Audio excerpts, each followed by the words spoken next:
क्या वाकई एक डॉल्फिन अपने मालिक को नुकसान पहुंचा सकती है? क्या वाकई डॉल्फिन ने जेसिका को खा लिया?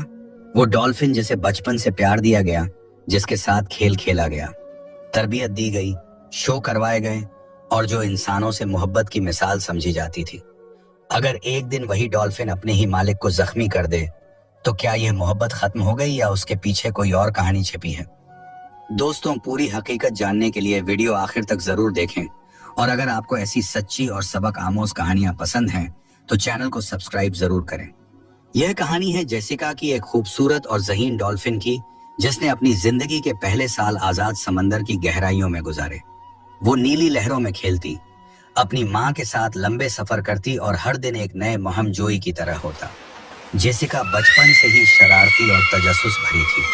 वो कभी मूछियों के झंड का पीछा करती, कभी समंदर की सतह पर छलांग लगाकर बाहर का मंजर देखती। समंदर उसका घर था और आजादी उसका सांस। लेकिन एक दिन उसके समंदर का सुकून टूट गया।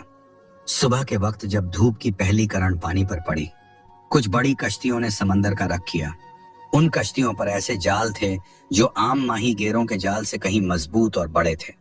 मछलियों के बजाय उन जालों का हदफ डॉल्फिन थी। जेसिका और उसकी माँ एक साथ तैर रही थीं कि अचानक पानी के अंदर एक अजीब सा शोर गूंजने लगा। यह वो शोर था जो इंसान अपने मोटर इंजन से पैदा करते हैं। जेसिका डर गई, मगर माँ ने उसे करीब रहने का इशारा किया। बदकिस्मती से लम्हों में उनके अर्धगर्द जाल फैल गया। जेसिका की माँ ने पूरी ताकत से जाल को तोड़ने की कोशिश की, लेकिन वो फंस चुकी थी। जेसिका भी यह सब देख रही थी, मगर उस दिन वो आम दिनों की तरह प्रजोश नहीं थी। आलिया ने नोट किया कि जेसिका के तैराकी के अंदाज में कुछ सस्ती आ गई है। पहले जहां वह पानी से छलांग लगाकर गेंद को एक ही कोशिश में छूती थी, अब वह कई बार कोशिश के बाद ही कामयाब हो रही थी।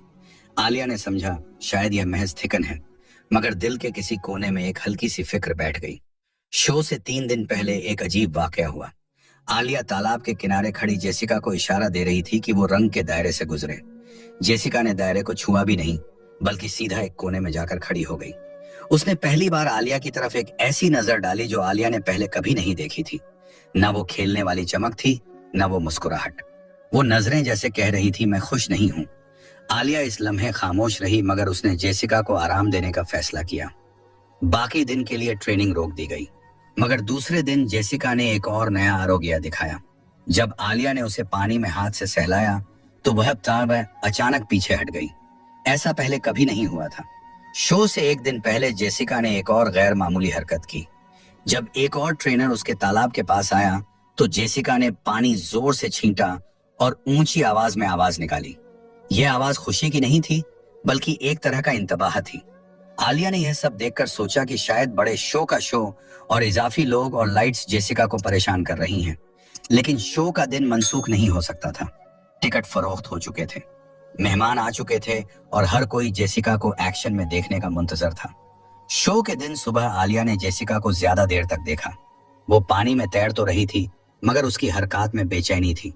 कभी वो तेजी से तालाब के चुक लगाती, कभी अचानक पानी के नीचे गायब हो जाती और देर तक बाहर नहीं आती। आलिया ने दिल ही दिल में दुआ की, बस आज का दिन अच्छा गुजर जाए। लेकिन वह नहीं जानती थी कि आज का दिन उनकी जिंदगी की कहानी का सबसे चौंकाने वाला बाप लिखने वाला है। यह एक रोशन ढाब भरा दिन था। समंदर की नीली लहरें नरम हुआ के साथ झूम रही थीं और डॉल्फिन पार्क में स्याहों की चहल पहल अपने ऊंच पर थी। जेसिका उस दिन भी हमेशा की तरह खुश थी। वो पानी के किनारे खड़ी अपने सबसे करीबी दोस्त बल्लो का इंतजार कर रही थी। बल्लो एक ज़हीन और चंचल डॉल्फिन जिसे जेसिका ने बचपन से पाला था। उसकी जिंदगी का सबसे कीमती हिस्सा थी। बचपन से लेकर आज तक जेसिका ने बल्लो के साथ ना सिर्फ खेल खेले थे, बल्कि उसकी तरबियत, खुराक, इलाज और हर जरूरत का ख्याल रखा था। जेसिका के लिए बल्लू एक जानवर नहीं, बल्कि एक खानदान का फर्द थी। हर शो में जब बालू ऊंची छलांग लगाकर पानी से बाहर आती और अपनी दम से पानी उछालती, तो जेसिका के दिल में एक अजीब सा फक्र और मोहब्बत का एहसास जाग उठता। लेकिन उस दिन कुछ अलग था। जेसिका ने नोट किया कि बलों की आंखों में एक अजीब सी चमक थी। आमतौर पर वो जेसिका को देखते ही खुशी से कलखंग की आवाजें निकालती और पानी में उछलती, मगर आज वो खामोश थी, बस पानी में आहिस्ता आहिस्ता दायरे बना रही थी। बोलो क्या हुआ? जेसिका ने प्यार से आवाज दी। बलो करीब आई, मगर उसके रवैया में कुछ सख्ती थी। जेसिका ने हाथ बढ़ाया ताकि हमेशा की तरह उसकी नाक पर हल्की सी मोहब्बत भरी थपकी दे, लेकिन अचानक बल्लो ने जोर से सर हिलाया और पानी छिड़कर पीछे हट गई। शो शुरू होने वाला था। लाउड स्पीकर पर ऐलान हुआ, ख्वातीन हजरात तैयार हो जाइए, आप देखने वाले हैं जेसिका और बलों की शानदार पेशकश। तमाशाई तालियां बजा रहे थे, बच्चे खुशी से चला रहे थे और जेसिका ने खुद को संभाला। शायद बल्लू का मूड ठीक नहीं, लेकिन वह मुझे कभी मायूस नहीं करेगी, उसने दिल ही दिल में सोचा। पहला एक्शन परफेक्ट रहा। बल्लू ने पानी से बाहर छलांग लगाई, गेंद को नाक से हल्का सा झुका दिया और जेसिका के हाथ में वापस फेंक दी। लोग खुशी से झूम उठे, मगर जैसे ही दूसरा स्टंट शुरू हुआ सब कुछ बदल गया। जेसिका पानी में उतरी ताकि बल्लो को करीब बुला सके। जैसे ही वह करीब आई, अचानक पूरी ताकत से उसके बाजू को अपने दांतों में जकड़ लिया। जेसिका ने चीख मार दी, पानी में जोर जोर से हाथ पैर मारने लगी, मगर बलों की गिरफ्त मजबूत थी। तमाशाइयों को लगा कि यह शो का हिस्सा है। वो हंस रहे थे, तालियां बजा रहे थे, मगर स्टेज के करीब मौजूद ट्रेनर्स फौरन भागे।